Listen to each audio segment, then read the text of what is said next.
Welcome, thinkers, to Season 3, Episode 15 of Thinking Critically. Today's topic is music.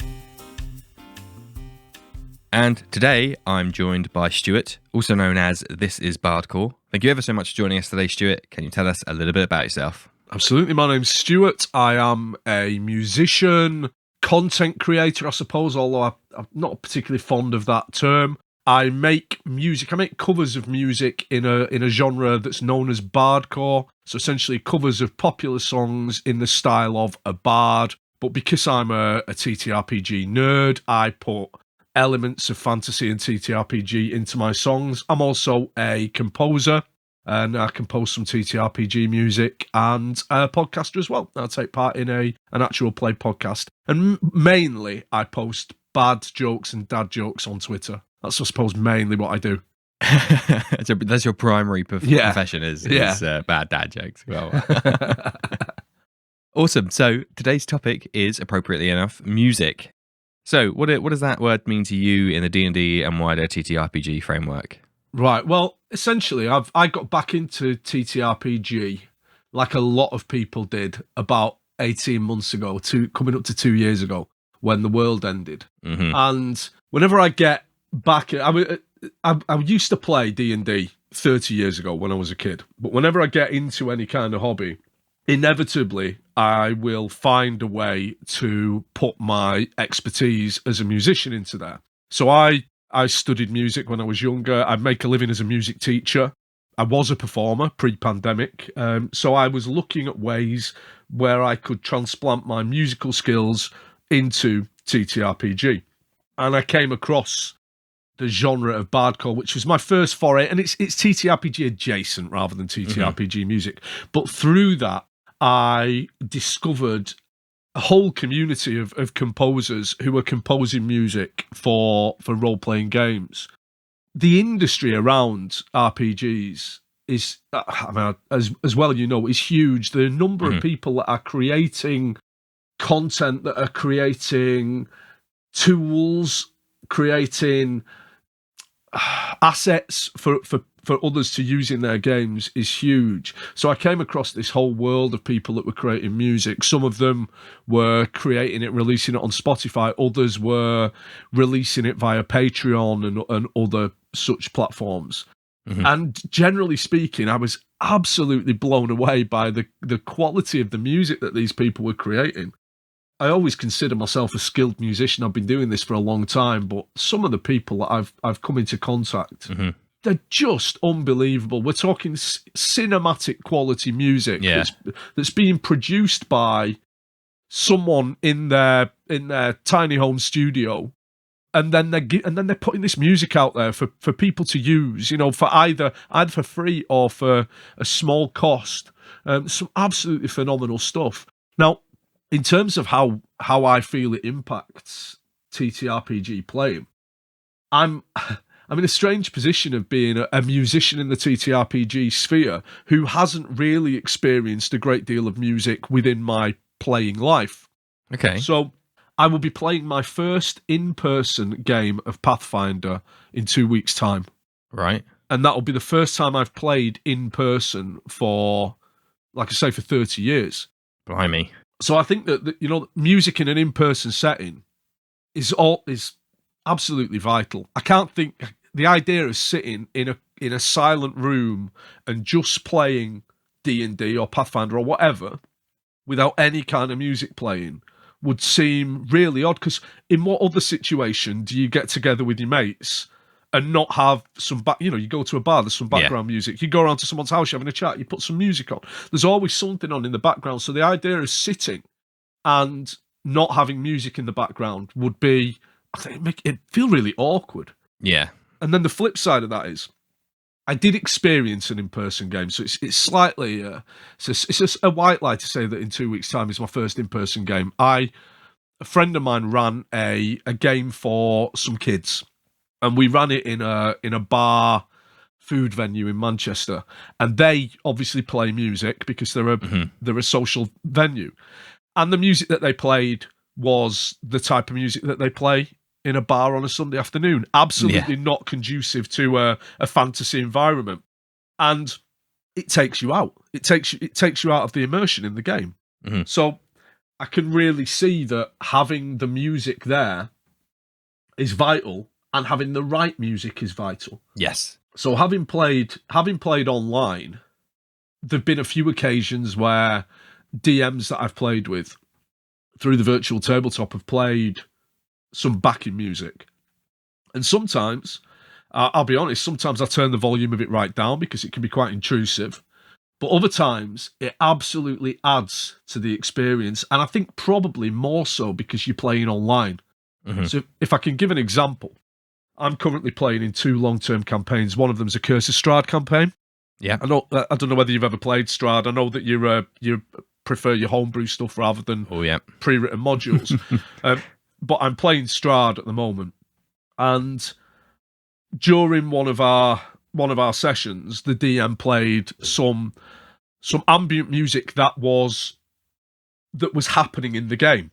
So not just background music to make the in-universe music. In-universe music, yeah. So I should know the words. We call it diegetic music, I think we call it. I think we do, yes. Oh, big words for a Sunday morning. And in that circumstance, sitting on my own, in my little studio where I am now, which is the smallest room in the house. It's a tiny room. It's like 2 meters by 3 meters, with a pair of headphones on at 11 o'clock at night when everyone else has gone to bed, and all of a sudden this creepy chanting starts coming down through my headphones. It's so immersive. And I think that's one of the things that playing online gives you that playing in person probably won't ever give you. I don't think that the music could ever be as immersive playing in person as it could be online. Oh wow! And is that purely because you're sitting at home alone? Is that the? I think you're sitting at home alone. Also, you've got headphones on, so that has a big impact because it is literally physically more immersive because you are kind of contained within the music. How about do you use music in your games? So there's 3 broad environments, I guess, that you've mentioned there. So we've got in-person private games, like at someone's home. Yeah. In person in a public venue, like a friendly neighborhood local gaming store, or a board game cafe, or a bar on a Sunday afternoon. And then there's remote, and I have experience in playing and running all 3, and each have their own pros and cons when it comes to adding. So I completely agree and say that I couldn't play without music, or at least I would rather play with the ability to have some kind of background music. Even I when I first started DMing, I spent way more time than I should have done putting together Spotify playlists for like here's just miscellaneous adventuring, quote unquote. Here's adventuring in a dungeon. Here's combat. Here's a spooky combat. Here's a sad combat. Here's some sad music. So I ended up with like 10 different playlists, each of which are like 2 hours long, with just all sorts of music from video games and films and so on and so on. So I really loved being like when I was DMing, here it is, and we had an intro song that is like the theme song for my homebrew campaign that was really much a DM's tool to be like, the game is now beginning, everybody. So stop looking at Facebook because this is the time to play, and also set the tone and the theme and so on and so on. So I used to love doing all that, and I think it works. I see. Here's where I disagree somewhat. I think it works better in person than it does, if only for the reason that you can put a speaker like in the middle of the table, equidistant from everybody else. That although the DM or whoever's talking still has to talk over to a certain extent, it's not literally the same kind of priority. So when I moved to Discord, I tried a whole bunch of different Discord bots to play music through, and firstly, many of them don't really support Spotify, or you have to pay, or it's all a bit iffy when it comes to licensing and so on and so on. But obviously they appear in the Discord channel as another user. So in terms of like talking over them, it's everybody has to go and manage and turn down that one particular user that's the bot all the way down so they can hear each other. But then there's just less control, I would suppose, from the DM's point of view. Because I've been DMing before and people are like, oh, there's music playing. Oh yeah, because a month ago I muted that person because I didn't want to hear whatever it was. And I'm like, shit, well, that's all that thematic build-up wasted. Whereas if you're playing in person, like, I can hear it, that means everybody can hear it. So it's being played. So, and also I wanted to mention my own musical chops. I did get to grade 4 on the trumpet. Wow. Probably about 2 decades ago. So there you go. We've reached the end of my musical expertise.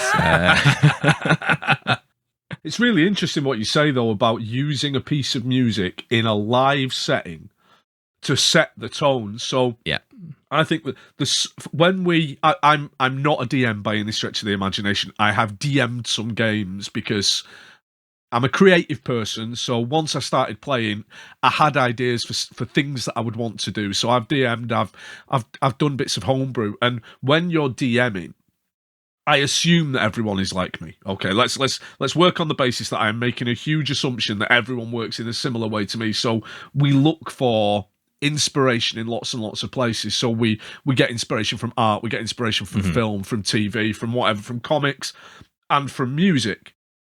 And then what we might lay out an adventure that follows the narrative structure of a particular film that we like, or we might design an aesthetic to a place that's based on something, and the idea that we might have then a piece of music that's inspired us, and by playing that piece of music we can transport our players, and we could try and get our players into a similar mindset to where you were when you were creating the adventure or creating the idea.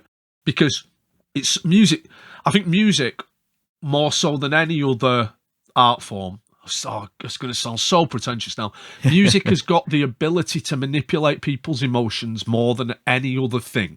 So, it's no big revelation to say that, music in advertising has a massive impact on the way that people feel and has a massive impact on the way people react to an advert. Music in films, there's some great resources, great videos that I use in my day job to show how changing the music in a TV scene completely changes your perception of what's going on. So by using that piece of music at the start of a session, what you can hopefully do is manipulate your players into being in the right frame of mind to where you want them to be for your session. Yeah, that is. I mean, I'm all for manipulating players, so that's ticking the right box out the gate. But but no, like, very much I wanted a recognizable theme song that has this kind of air of impending adventure, that building excitement of we're going on an adventure, to quote another piece of media.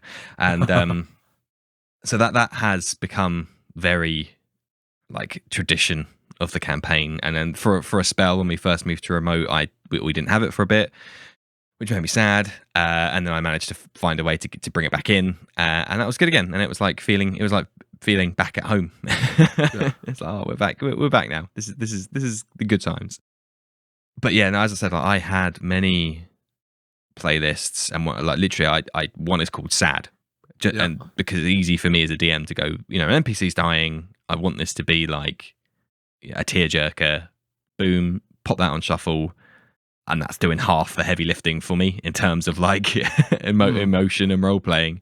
The players know to feel sad. It sounds weird, but so when you're DMing and you're running a session, are you sitting there with whatever, your phone, your iPad, with Spotify on, and as part of your system you are swapping playlists on the fly as things are happening in the game?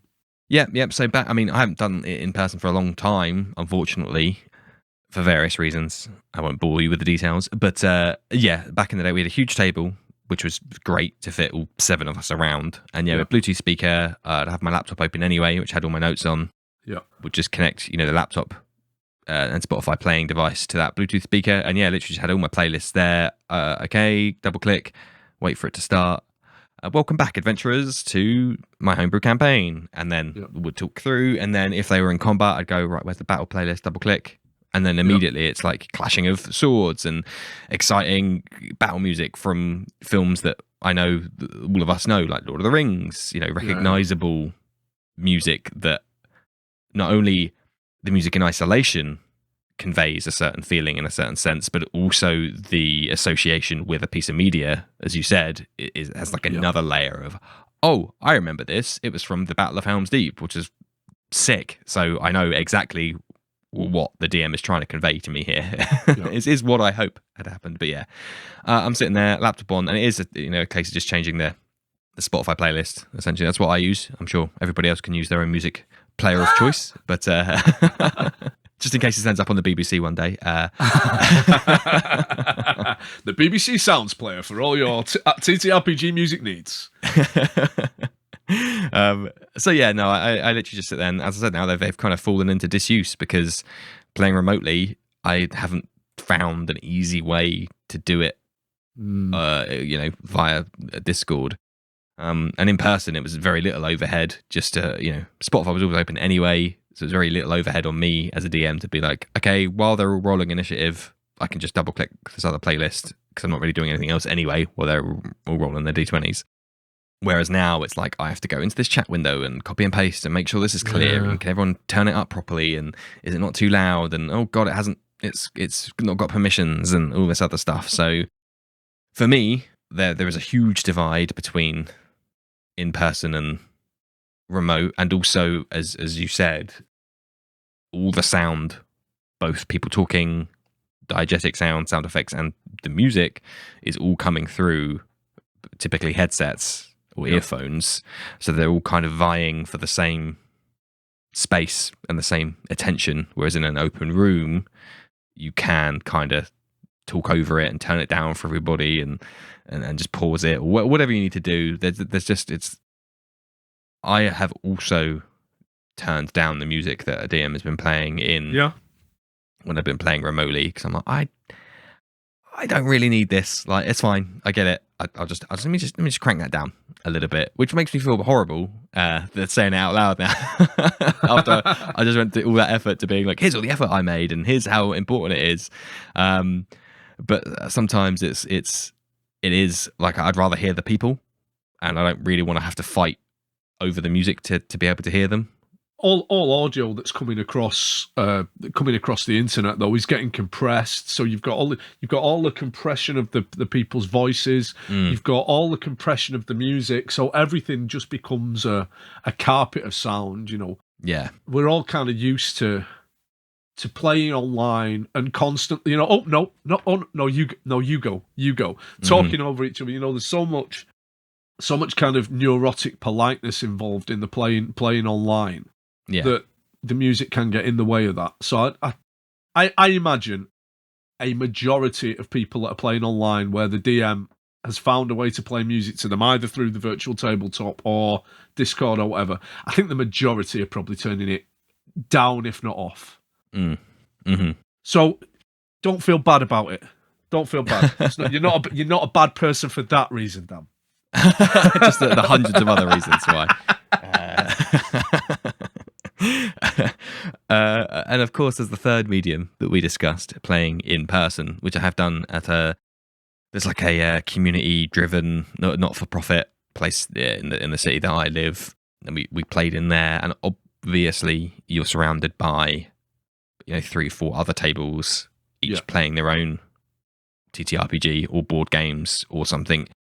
And also, when I recorded the quote-unquote live episode back at the tail end of season 2, might have been 1, that was in a friendly local gaming store, FLGS, and that was the reason I recorded there, was because I wanted the background ambience of all these people talking and having their TTRPG games. And however, in both of those cases, none of the games are playing music, and it is very interesting to me that we've just spent best part of 20 minutes talking about how important it is and why we like it and how it can change the nature of the game and this, that, and the other. And yet there's a large portion of people who prefer to play in these spaces that basically it's very impractical to have music and also very rude because it's going to disturb the three other games that are near you. And obviously they get by without it. And so maybe just the background ambience of the store, of the venue, fills that gap, do you think? I think so. It's yeah. I mean, is it worse then if you're playing in a place and they are playing some generic music rather than... So like I said, when we played in a bar the other week, or when I watched some people playing in a bar the other week, the music that's being played is completely not suitable. So you just end up blanking it out as background music, and it serves the same purpose then of just background chatter. But what if they play all of a sudden they pull I'm trying to think of a song that something comes on like "Living on a Prayer" by Bon Jovi. I don't know why I've chosen that song. That's a song that everyone knows. It's a song that whether or not you like that song, you probably know the words to it. Whether or not you like that song, at some point in your life, you probably sung along to that song. You want your players sitting around the table all of a sudden shouting about how they're halfway there. It's better to have no music, I suppose, than to have the wrong music, to have music that's going to completely take you out of it. And yeah, I do think that, to go back to the example I gave before, if you're just chatting to friends and you put some background music on, you're not listening to the music. That music is just providing a sound bed for your experience, isn't it? So the sound of other people playing, I suppose you could rationalise it and say that the background chatter of the other games gives the ambience of a tavern, and it makes you feel like, whilst it's not necessarily serving the action of the game, it's providing an ambience which is conducive to fantasy storytelling. Good, that's my sound bite for this episode. Yeah, so I mean, it's obviously the times that I've played in person, I only typically play with people I know, so I don't have a huge reason to go to play with strangers in these places. No. So all those things considered, I don't really typically play in those instances that much often. No. Now that isn't to say I might not ever, and then therefore we could rejoin this conversation and redo this conversation once I've had a bit more experience. But I would encourage everybody to listen to that live episode, which I'll link in the description, because you do get a really good feel of the kind of environment to play in. And it's a really interesting contrast to what we've just discussed around, like, you're sitting alone in your room, you got the headphones on, and it's, you're really in the music, and it can make, you can make your players cry, compared to like, here's a bubbly, happening place, people coming and going. And I think it's a credit to the hobby, I suppose, that you can have both ends of those extremes, and everybody can still have a lot, a really engaging and rewarding time. Music as well. I think music's the easiest thing that we can do to try and make a more immersive experience. Like, if you play in person and you play with minis and terrain and those kind of things, it's doable. But for a lot of people, to actually make immersive terrain, to actually have 3D dungeons and really great, well-painted minis and what have you, it's a full-time job. It really is a full-time. There's a couple of people that I follow on YouTube, because I'm a minis painter as well. And I follow a couple of people that make terrain and what have you, and people who make their living as professional DMs, because one of the things that they do is provide that level of immersion. And yeah, you can do that. But, short of getting everyone to dress up and having your sessions in a castle or in a suitable place, music is the easiest thing that can provide the most immersion for the least amount of effort, I suppose. Yeah. I'm talking about this like that's really important. For some people, immersion, they're fully aware that they're playing a game. There's different types of players. I'm a role player. That's anyone who ever plays with me will know that I am first and foremost a role player rather than a game player. Yeah. And for me, that immersion is brilliant, because it means that I can forget about Stuart and I can just inhabit my character. Whereas for other people, they play an RPG like they play a game, like they play a computer game. They want to whiz through. They want to do the best that they can. They want the maximum amount of treasure for the minimum amount of effort. Mhm. And for those people, immersion might not be important at all. No, I don't think that's the thing, right? Like, one recommendation would be to learn from my mistakes as a DM and not spend hours and hours and hours curating a bunch of playlists if the majority of your players are how you've just described, but aren't, just slam on any old generic YouTube and I'll be fine in the background and might turn it down anyway and not download. You don't need to spend a day's worth of effort trawling through to find the quote unquote perfect songs for your playlist, because that's the kind of person I am. When it doesn't, it might not even really matter. It's like Pareto, right? You need to focus on the 20% which has the most impact. But if that's an enjoyable part of your preparation as a DM, then purely apart, completely separately from whether or not it has an impact on the game, if it has an impact on how much you enjoy preparing to DM, then it's a useful thing.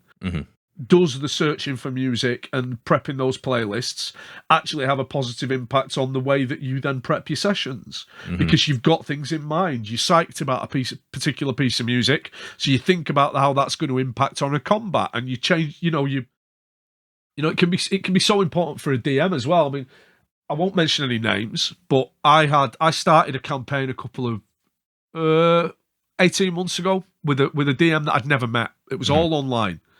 The players I knew, the DM I did not know. None of us knew this guy. And we started this campaign. He was a great DM. And he played music during the sessions. We played over Roll20, and he always played music. And he was a fantastic DM. And we were all really, really enjoying it. And then about 8 sessions into the campaign, he told us he'd fallen out of love with DMing. He'd fallen out, not fallen out of love with DMing, fallen out of love with D&D completely.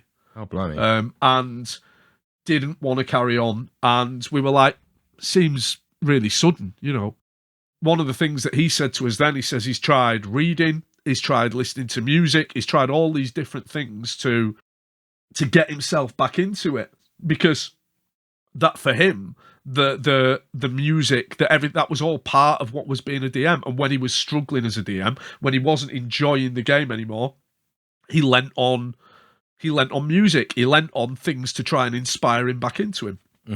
So even if the players aren't enjoying it, that's a bit of a bummer of a story, to be fair.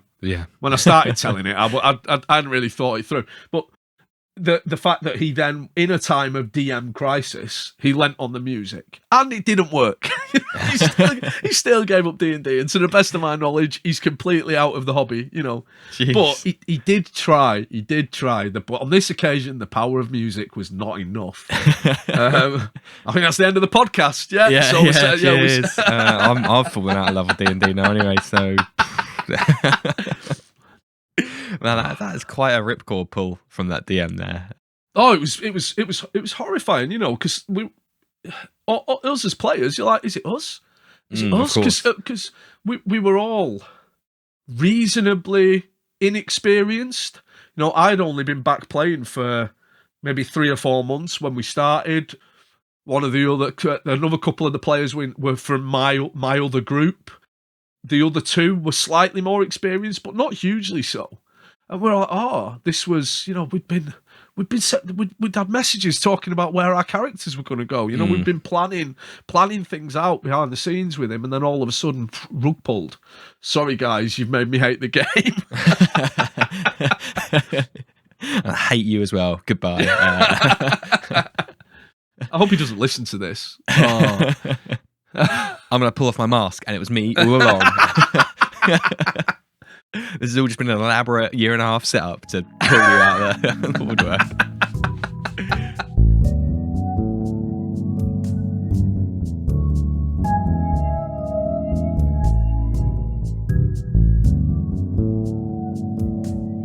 One thing there that made me laugh is that, talking about doing prep and stuff, I listen to a lot of music that isn't, how should I put this, like D&D fantasy music. Yeah.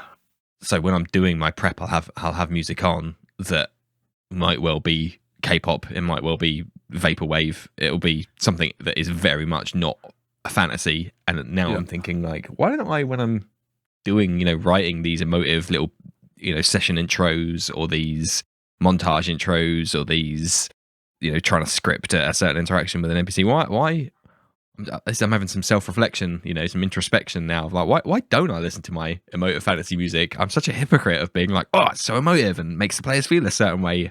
But do you do that to help you download? Nah. Well, flip that though. Why don't you play the K-pop or the vaporwave during your sessions? You got.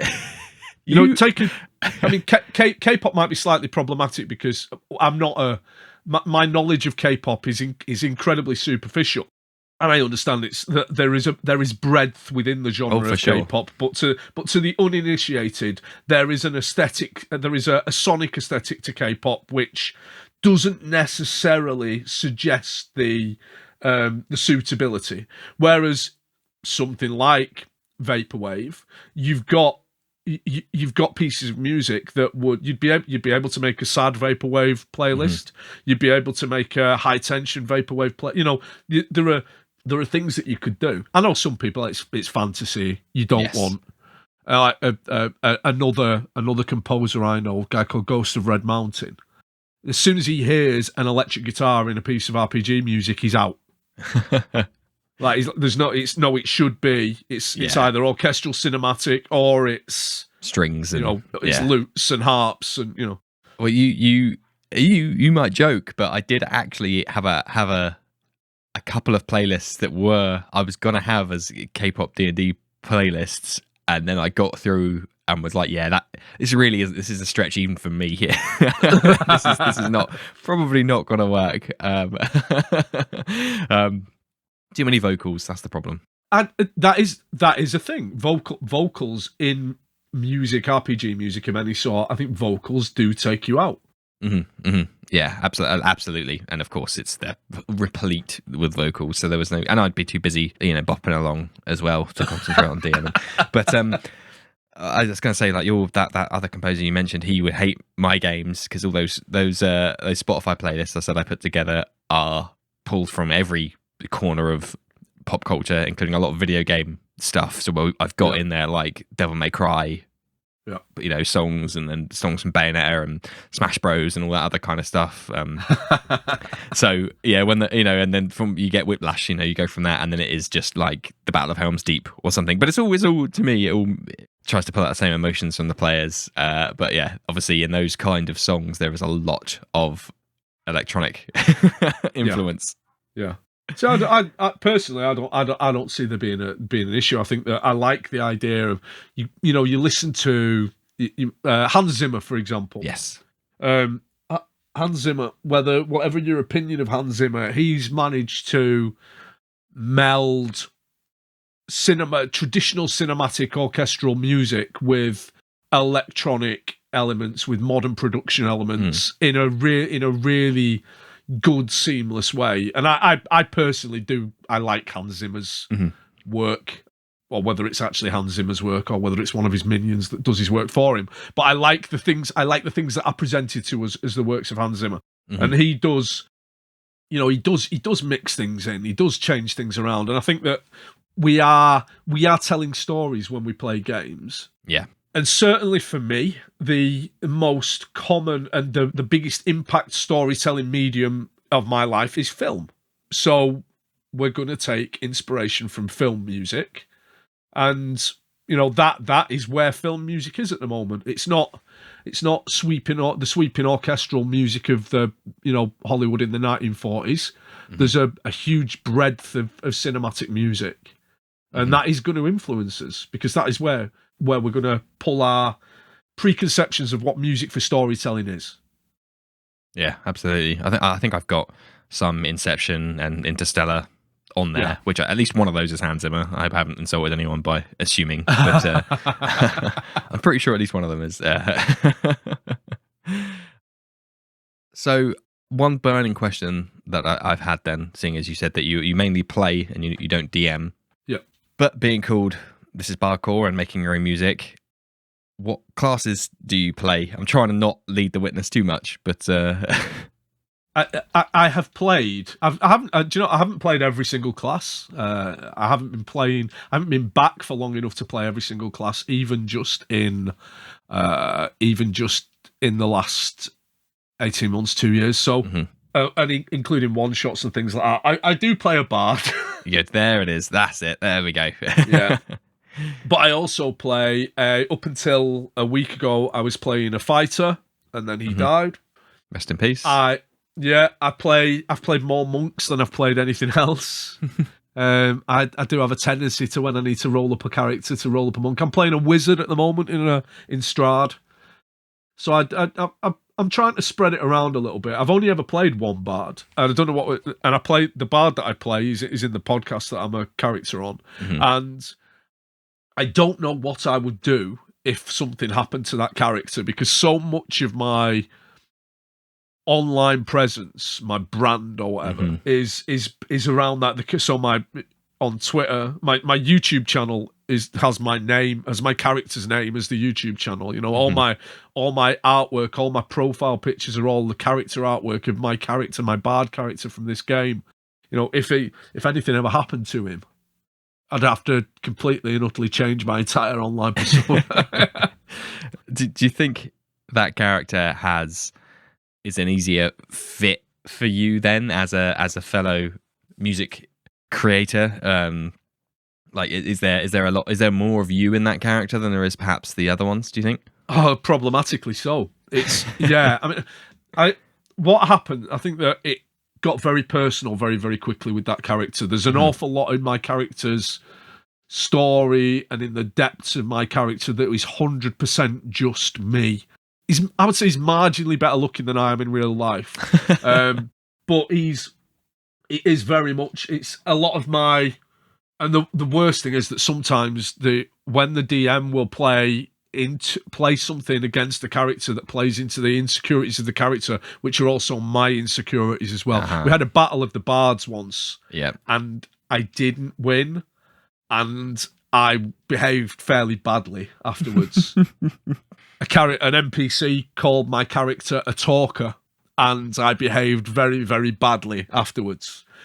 So it's difficult and it's dangerous when you put so much into a character. There's a lot of people who see D&D as therapy, and it kind of is. I'm not sure it's the healthiest way to get your therapy, but I certainly work through an awful lot of. Playing my character helps me to understand a lot about me. I don't know whether it's just because he's a bard. The fact that he's a bard isn't necessarily. Okay. You know, not necessarily important. He's not a particularly musical bard. He's a College of Eloquence bard. Oh, very cool. Yep. But he does use music. But he plays a drum. So if that is even considered music, I know there's a lot of jokes about drummers, but there's no. Even then, though, we don't really involve music in the game. I know, I see photos of people's playing setups, and there's clearly a bard at the table because there's a harp, and when they do the bardic inspiration, they'll sing a little song to the other players and what have you. And I say, fair play, fair play. But I'm not singing to our players at the table. That's your line in the sand, is it? Yeah, you want to rouse them with an eloquent speech. No. Well, I did. So what I did was I wrote for every spell. I wrote a poem. Okay. So I say poems for when I cast my spells as the verbal component. So whenever I level up and I get new spells, I have to write my new poems. I lost my notebook a couple of months ago and had to do a session without my notebook, and it was the most stressful thing. A lesson in improvisation. Yeah, couldn't cast any spells. Okay, cool. Thank you for that. Look, I didn't mean for it to turn into like, how does Stuart live his life and cope emotionally with his day-to-day actions? I didn't mean to. Every time I go on someone's podcast, it always ends up with me talking about my insecurities. It always happens. This is just people go, oh, does anyone like to come as a guest on my podcast? Yes, free therapy for Stuart. Yeah, well, I'm gonna have to start charging you now. I didn't realise. What's the hourly rate for a therapist nowadays? Probably pretty good. More than I can afford. Yeah.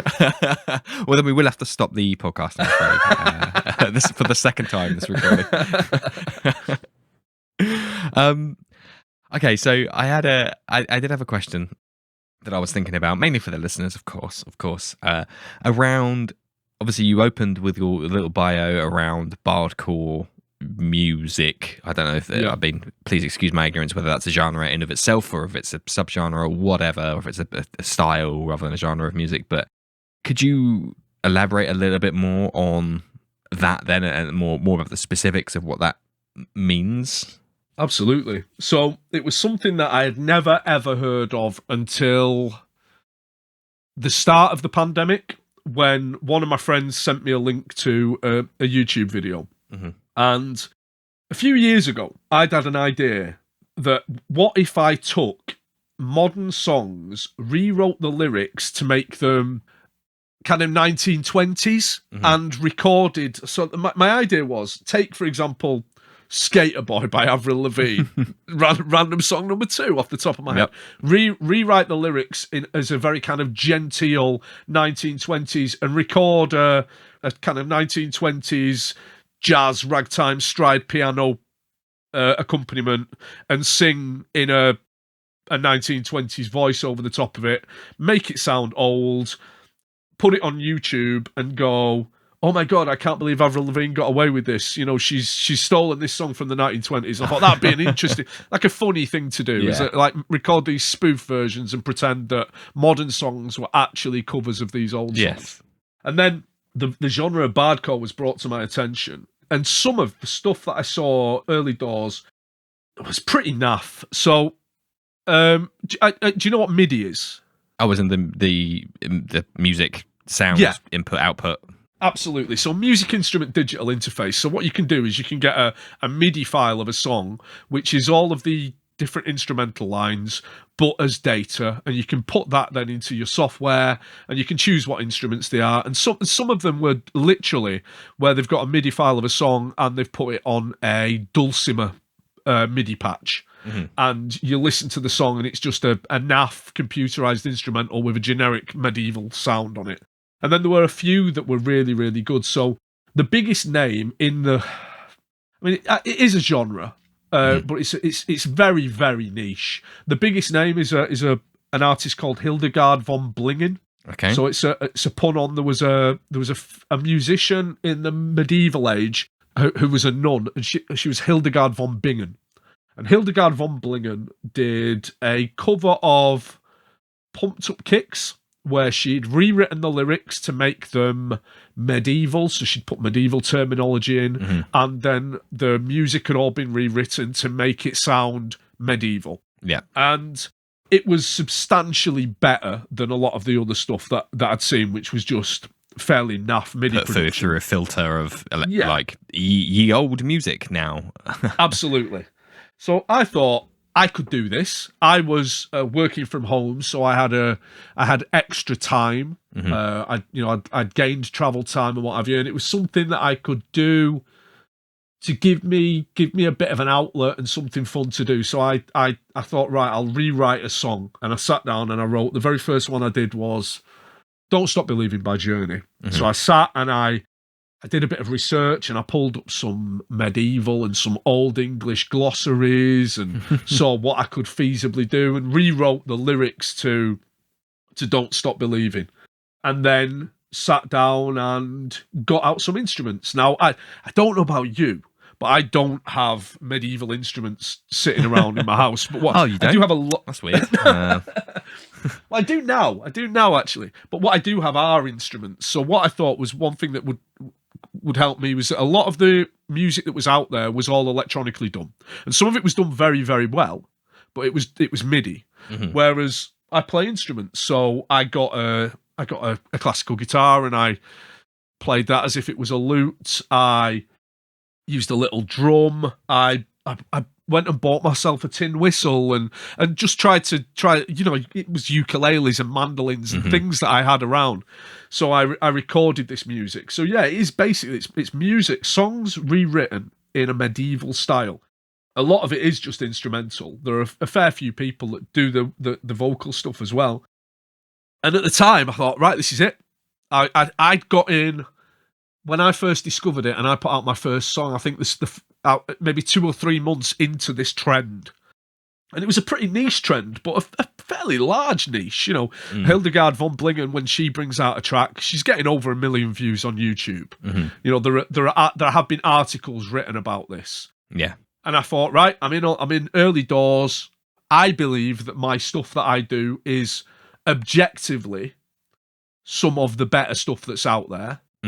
And I thought, right, that's it now. I don't think I'll ever have to go back to work. I'm now going to be a professional bard, and I'm going to be famous. And yeah, I think of a song that I reckon I could get a little hook where I could feasibly change the lyrics, and then the lyrics is the difficult thing. You know, I'll sitting there and trying to rewrite things whilst keeping the narrative of a song and keeping the meaning of a song.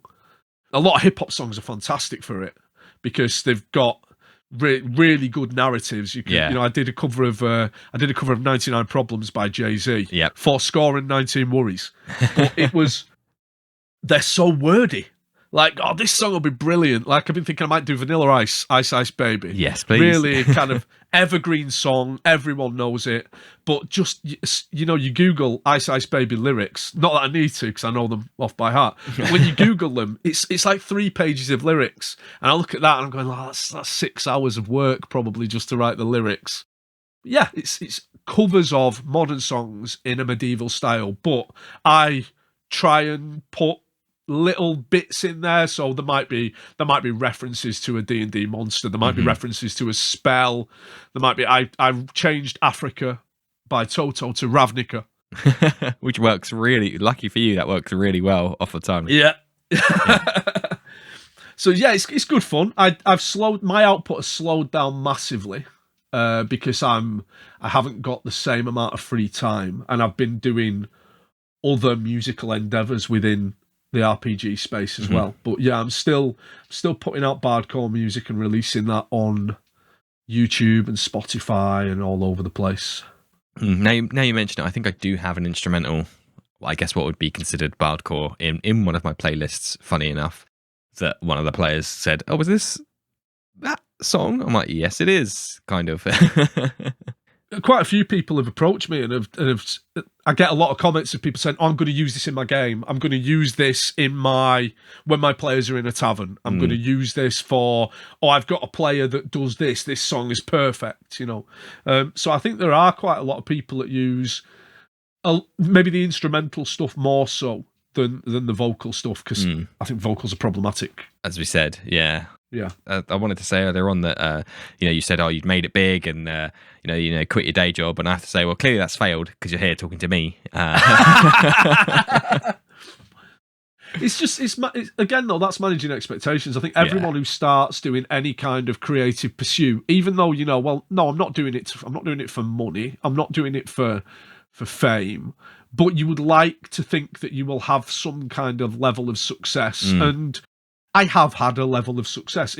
For me, though, the success is when I get someone who messages me and who says, I really like that. I really like that track that you did. Or I'll release a new track and I'll get a message that says, oh, this is the best one you've ever done.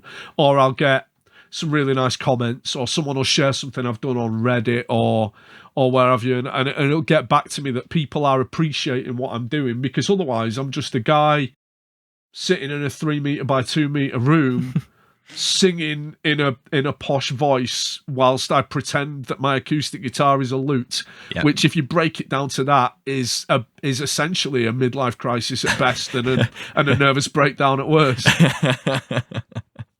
Well, my midlife crisis was learning to ride a motorcycle, so I don't know. Mine was a hell of a lot more dangerous, so at least you've got that going for you.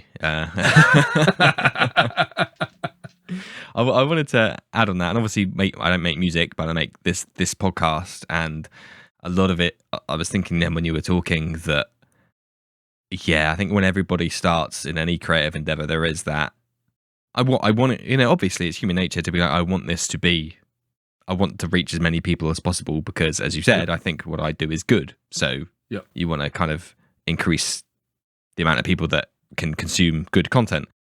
But I have to say, no matter, watching the numbers go up and down of listeners, whatever, it's kind of two-dimensional. But what matters more, what impacts my day much more, is when I'll have a message or someone will just tweet and provide a link to the episode that just says, "Oh, I listened to this and it was really good," and I'm like, man, that's pretty wild, because I never didn't really have like an internet presence beforehand at all. So the people I knew were the people I knew in real life.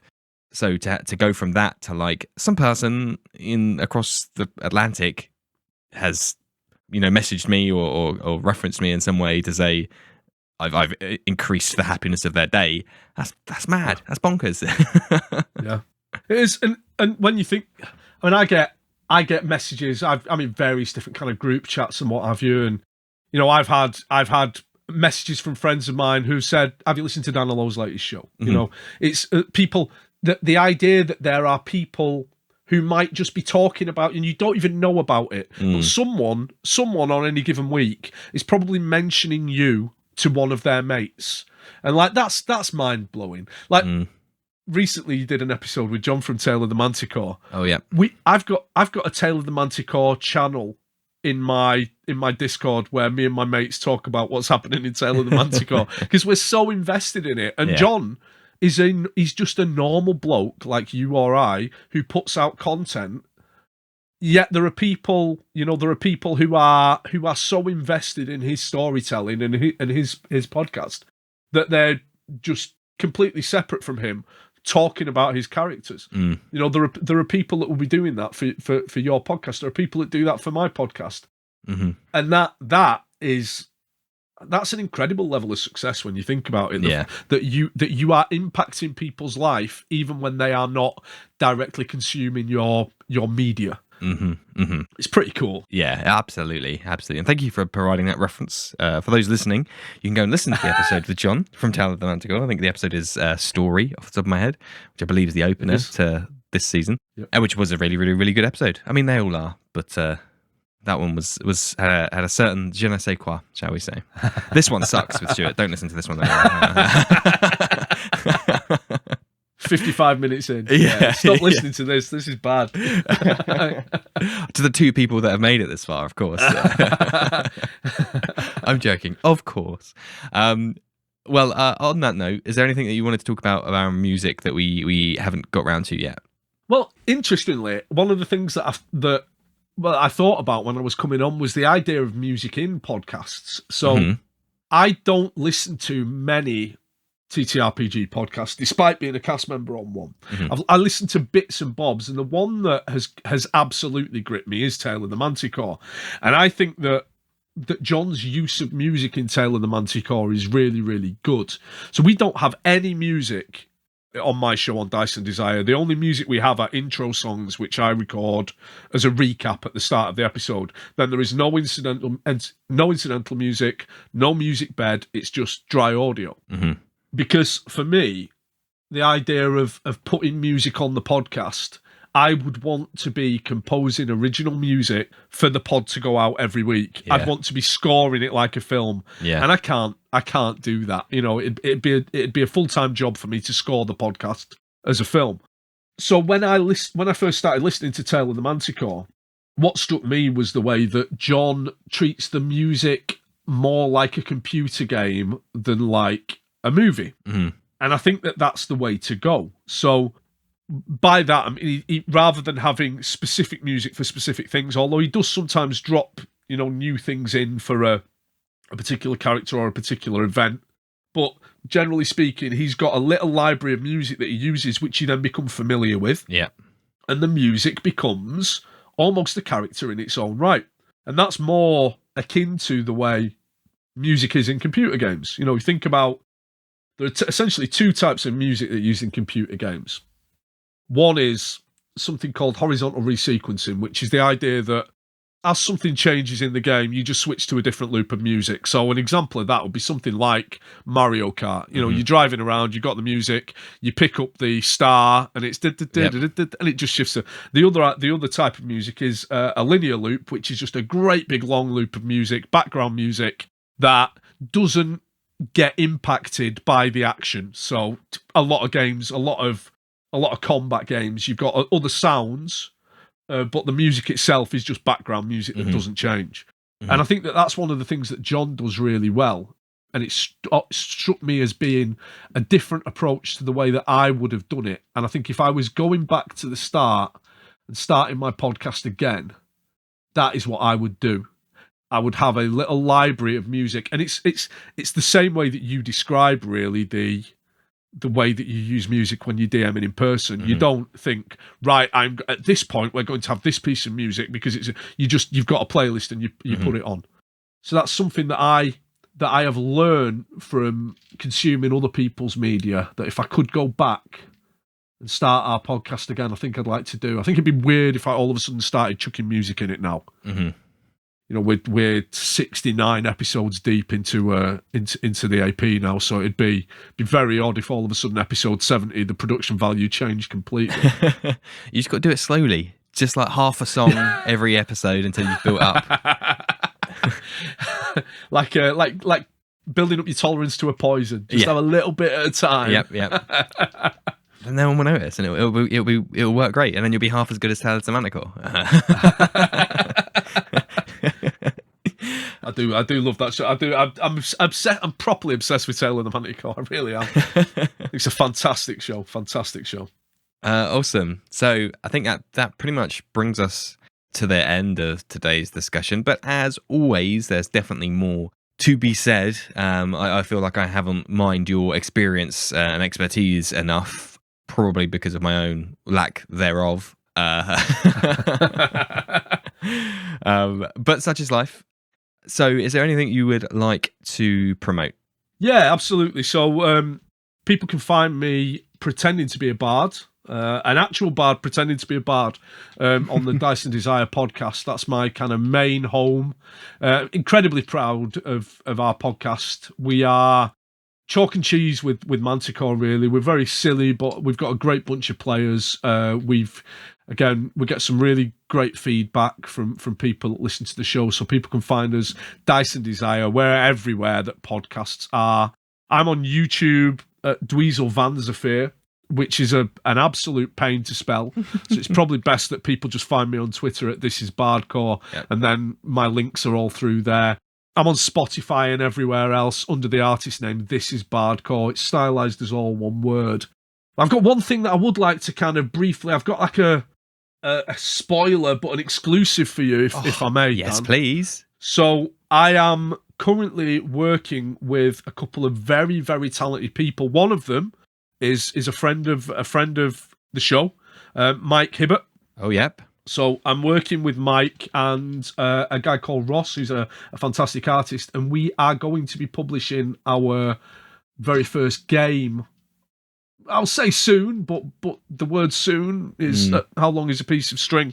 It's a collaborative storytelling game, which is unique because music is at the heart of it.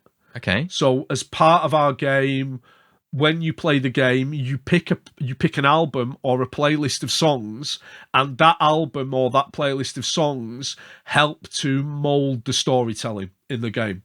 So it's a rules light, GM-less, collaborative storytelling game that's based around the idea. It's based in a world of music and motorbikes, and it's called Halcyon Days Motorcycle Nights, and it will be coming soonish. Soon? Question mark. Soonish. We're currently playtesting, so the game is written and we are playtesting, and it will be coming. I think we're gonna put it up on itch.io first of all, and then maybe look for a crowdfunder to produce a physical copy of the game as well. Amazing. Well, that is all. And of course, as you said, Mike has been on the show before. On season 1 on podcasts is the meta title of that episode. So everyone can go and check out that as well. And my network of friends of the show is ever increases. But no, that's awesome news to hear. And obviously, everything you've mentioned, including your unspellable YouTube link, will be in the episode description, so people can click it there rather than type it out for their convenience. Otherwise, all that's left to say is thank you ever so much for joining me on this Sunday morning, Stuart.